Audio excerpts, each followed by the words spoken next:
हमारे जयपुर के अंदर यूँ तो हर समय संगीत की नाइट्स होती रहती है, लेकिन अभी हाल ही जो इस वर्ष स्वर साम्राज्य जी लता मंगेशकर जी जो भारत रत्न से सम्मानित हैं, उनके ऊपर एक फिर नाइट होने जा रही है 28 सितंबर को, और जिसमें हमारे देश विदेश देश के और प्रदेश के प्रख्यात जो सिंगर्स हैं वो लता मंगेशकर जी और उनके साथ जो मतलब जो गीत गाए गए हैं उनकी परफॉर्मेंस देंगे। तो हमारे यहाँ के जो प्रदेश के प्रख्यात प्लेबैक सिंगर हैं संजय रायदास जी, आप में से बहुत से लोग इन सभी दर्शकों को नमस्कार, वो कल अपनी परफॉर्मेंस देंगे। संजय रायदास जी एक बहुत प्रख्यात सिंगर हैं, इन्होंने बॉलीवुड और राजस्थानी दोनों ही जो अपने गीत हैं बहुत सारे प्रस्तुत किए हैं। तो आज हम इनकी जवानी जानेंगे। एक तो मधु भाट जी जो हमारे यहाँ की प्रख्यात सिंगर हैं, और उनकी पिछले साल भी लता मंगेशकर जी के ऊपर नाइट हुई थी स्मृति में, अब फिर होने जा रही है। तो वहाँ से शुरू करते हैं कि ये सब सिंगर्स मिलके एक दूसरे को जिस सपोर्ट कर रहे हैं, मैंने देखा है कि प्रतिस्पर्धा होने के बावजूद भी एक साथ एकत्रित होते हैं सारे प्लेबैक सिंगर्स और इस तरह अपने परफॉर्मेंस देते हैं। बहुत ही एक आदर्श है हमारे जयपुर का कि प्रदेश के अंदर एक ऐसी इस मतलब संगीत के ऊपर कार्यक्रम चल रहा है। तो संजय जी बताएं, कल जो आपकी नाइट हो रही है इसके बारे में क्या बोल रहे? पहले तो सभी दर्शकों को नमस्कार, और सबसे ये निवेदन कि कल जो एक हम अविस्मरणीय कार्यक्रम करने जा रहे हैं, लता मंगेशकर जी को याद कर रहे हैं। सबसे बड़ी खासियत इस प्रोग्राम की ये रहेगी कि हमने लता मंगेशकर जी, क्योंकि सरस्वती मानते हैं सभी कलाकार लोगों को, जितने वेरिएशंस उन्होंने अपने गायकी में दिए हैं, तो हम कोशिश करेंगे उन सबको समेटने की। उन्होंने बॉलीवुड नंबर तो गाए ही हैं, भजन भी गाए हैं और गज़लें भी गाई हैं। तो हमारी कोशिश रहेगी कि थोड़ी थोड़ी वानगी हर तरह की उनकी आए, और इसके लिए मैं विशेष रूप से धन्यवाद देना चाहूँगा, साधुवाद देना चाहूँगा हमारी छोटी बहन मधु भाट को, जो कि बड़ी कर्मठता और बड़ी लगन के साथ इस कार्यक्रम को तैयार कर रही है। पिछली बार भी उन्होंने किया, जैसा आपने बोला, पिछली बार की कार्यक्रम की जो अपार सफलता थी उसके आधार पर ही इस बार उसने इसको और बड़े रूप में करने की सोची है, और हम सभी कलाकार एक परिवार की तरह इसके साथ रहते हैं। इसमें सीमा मिश्रा जी, मैं हूँ, दीपशिखा जी हैं, जावेद हैं, और भी बहुत सारे कलाकार जो अपने अपने क्षेत्र में बहुत अच्छे से काम कर रहे हैं। लेकिन मधु जब भी सबको बुलाती है तो हम लोग सब उस काम में उसका साथ देने आ जाते हैं, और सब जब विषय इतना अच्छा हो कि लता मंगेशकर जी का जन्मदिन हो तो फिर तो बात ही क्या है। तो ये कार्यक्रम मैं ऐसा मानता हूँ कि अपने आप में एक अनूठा कार्यक्रम होगा, और एक बहुत खूबसूरत श्रद्धांजलि, स्वरांजलि होगी लता माँ को। तो आप सब लोग सादर आमंत्रित हैं।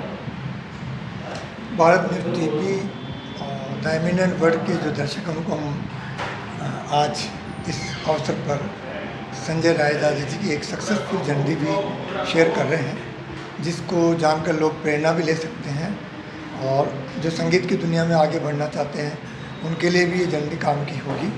और बाकी इस झंडी में हम इनके जो हिट्स सॉन्ग्स हैं जो फिल्मों में आ चुके हैं उनको भी हम प्रस्तुत करेंगे। तो संजय रायदास जी कुछ जो गीत ज़्यादातर हम फिल्मों में देखते हैं, बहुत से लोग देखते हैं, लेकिन दुनिया बहुत बड़ी है तो सभी लोग हर चीज़ से परिचित नहीं हो पाते कि आपका हर गाना मेरा सुना हो या उनका सुना हो।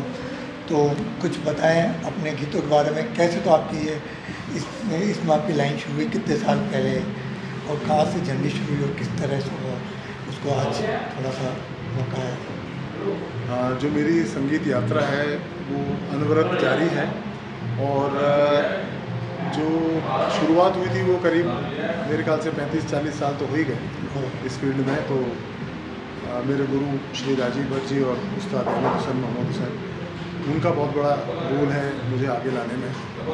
और साथ ही साथ जब मैं महसूस करने लगा कि अब इसे एज ए प्रोफेशनल करना चाहिए, क्योंकि पहले मैं बैंकर रहा हूँ, बैंक में जॉब करता था, और उसके बाद मैंने DRS लिया और संगीत को पूरा समय देना शुरू किया, और मुझे बड़ा सानिध्य मिला, बड़ा अच्छा सहयोग मिला। मेरे जो भी मेरे इस यात्रा में मेरे साथ रहे, मेरे गुरुजन, मेरे संगीतकार, और छोटे छोटे अचीवमेंट्स मैं करता रहा। एक हिंदी फिल्म ताबीज़ में मैंने 5 गाने गाए। उसके बाद राजस्थानी फिल्मों में संगीत भी दिया डॉक्टर गौरव जैन के साथ मिलकर मारो गोविंद में, जिसे मंजूर अली ने डायरेक्ट किया था। और अभी हाल ही में विपिन तिवारी जी की एक फिल्म, बड़ी मीनिंगफुल फिल्म कहना चाहिए, वो मेवाड़ की पृष्ठभूमि पे बाहुबली के नाम से बनी, उसमें भी मुझे अभी सर्वश्रेष्ठ पार्श्व गायक का अवार्ड मिला। तो ये छोटे छोटे अचीवमेंट हैं जो मुझे प्रेरणा देते हैं कुछ कुछ करने के लिए। टी सीरीज़ से काफ़ी एल्बम्स किए मैंने, वीणा कैसेट्स के साथ काफ़ी काम किया, आकाशवाणी दूरदर्शन का मैं रेगुलर आर्टिस्ट हूँ, और देश और विदेश में लगातार कार्यक्रम करता रहता हूँ आप लोगों की दुआ से। हमें गर्व होता है इस बात की कि आपने इतना बड़ी आपकी झंडी रही, और मतलब बहुत ही सुंदर। और राजस्थानी जो गीत सुनते हैं ना आपके, तो हमें एक जोश पैदा हो जाता है जब कभी हम आपके कार्यक्रमों में हम उस समय उपस्थित होते हैं। तो राजस्थानी से अपन शुरू करें, क्योंकि राजस्थानी हमारी मेन भाषा है, हमारी मातृभाषा है। तो बाद में हम बॉलीवुड पे आते हैं, तो कुछ राजस्थान के सॉन्ग्स आप। राजस्थानी में जैसे वीणा कैसेट्स के साथ मैं जुड़ा, तो उसमें मेरे को अवसर मिले काफ़ी सॉन्ग सिखाने का। एक सॉन्ग था हमारा जो बड़ा पारंपरिक गीत। अच्छा, आपको सॉन्ग सिखाने का मौका मिला? जी हाँ, वीणा में तो छैल बागा में आयोजन जी मैंने सीमा मिश्रा के साथ परफॉर्म किया था। उसके अलावा कृष्ण कृष्ण बोलो एक हिंदी एल्बम था भजनों का, वो भी किया। तो उसकी चंद पंक्तियाँ आपको गुनगुनाता हूँ मैं। छैल बागा में आई जो जी, भंवर बागा में आई जो जी, मारी परणी वंश बंधावे ओ जी, मारी परणी वंश बधावे, पपैयो बोलो जी, पपैयो बोलो जी। तो इसी तरह और हिंदी गाने भी गाने का अवसर मिला, तो ये कार्यक्रम चलते हैं। देशभक्ति और जो राजस्थान के ऊपर जो गीत हैं उसमें कुछ देशभक्ति गीतों में एक्चुअली मेरा पैशन है। मुझे सौभाग्य मिला कल्याण जी आनंद जी के साथ काम करने का, यानी आनंद जी अब जीवित हैं, उनके साथ 3 शो करने का अवसर मिला वंदे मातरम के नाम से। तो उसमें उन्होंने मुझे सिलेक्ट किया महेंद्र कपूर जी के गीतों के लिए, क्योंकि उनको ऐसा महसूस हुआ कि शायद मैं उनके कुछ नज़दीक हूँ। तो वो गीत मैंने वहाँ गाए थे। तो मैं आपको उसी कार्यक्रम का एक अंश आपको सुनाता हूँ। जब ज़ीरो दिया मेरे भारत ने, भारत ने मेरे भारत ने, दुनिया को तब गिनती आई, तारों की भाषा भारत ने दुनिया को पहले सिखलाई, देता ना दशमलव भारत तो यूं चांद पे जाना मुश्किल था, धरती और चांद की दूरी का अंदाजा लगाना मुश्किल था, सभ्यता जहाँ पहले आई, पहले जन्मी है जहाँ पे कला। कुछ अंश आपको मैंने सुनाया। तो इस तरह से कारवां जुड़ता गया और मैं आगे बढ़ता गया। राजस्थानी में जैसे अभी लेटेस्ट में जो भी आपका राजस्थानी में तो अभी हमने जैसे मारो गोविंद फिल्म में और अभी जो अवार्ड मिला, हाँ, वो बाहुबली के लिए अवार्ड मिला, जिसमें कि जो एक जनजाति है अपने मेवाड़ की, जो महाराणा प्रताप के साथ दिया था वो मुझे बहुत हल्दी घाटी युद्ध में, तो उस पर एक सॉन्ग उन्होंने, टाइटल सॉन्ग था बाहुबली का, वो आपका था। वो हम दर्शकों कर सकेंगे, कोशिश करता हूँ। मेवाड़ी ये बाहुबली, मेवाड़ी ये बाहुबली, मेवाड़ी ये बाहुबली।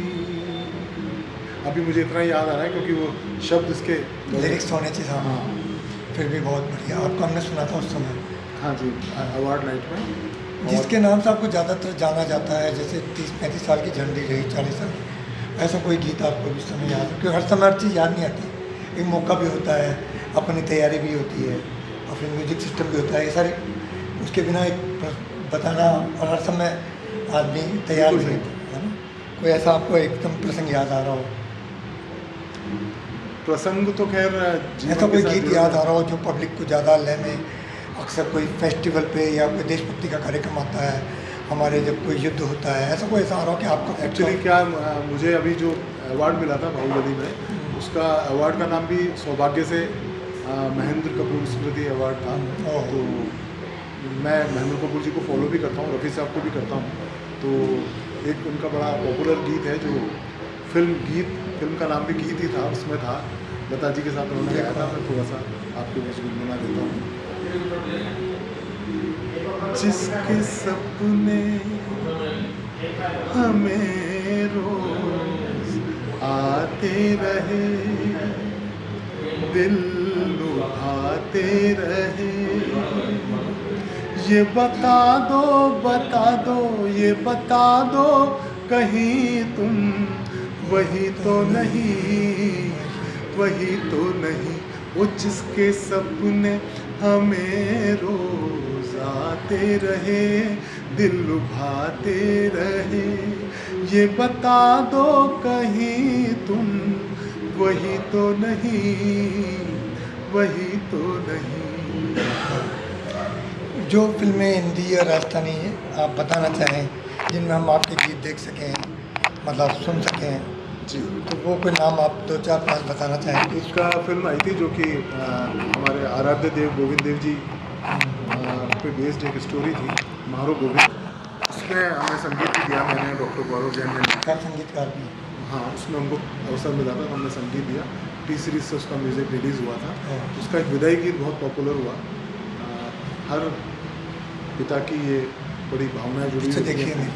तो उसका विदाई गीत था, काम कन्यादान रो निभाणो पड़सी, काम कन्यादान रो निभाणो पड़सी, बेटी ने ससुराल एक दिन जानो पड़सी, बेटी ने ससुराल एक दिन जानो पड़सी, काम कन्यादान रो निभाणो पड़सी, बेटी ने ससुराल एक दिन जानो पड़सी, बेटी ने ससुराल एक दिन जानो पड़सी। बहुत बहुत धन्यवाद। आज इतना ही, फिर कभी एक बार हम चाहेंगे आपके पूरे गीत। ज़रूर, मेरा सौभाग्य आपके हम चैनल से मैं जुड़ा और इतना अच्छा कार्य आप लोग कर रहे हैं, लगातार राजस्थान की संस्कृति कलाकारों को आगे लेके आ रहे हैं, तो इसके लिए आपको बहुत बहुत साधुवाद और शुभकामनाएं। काम तो आप बहुत अच्छा कर रहे हैं। Thank you so much.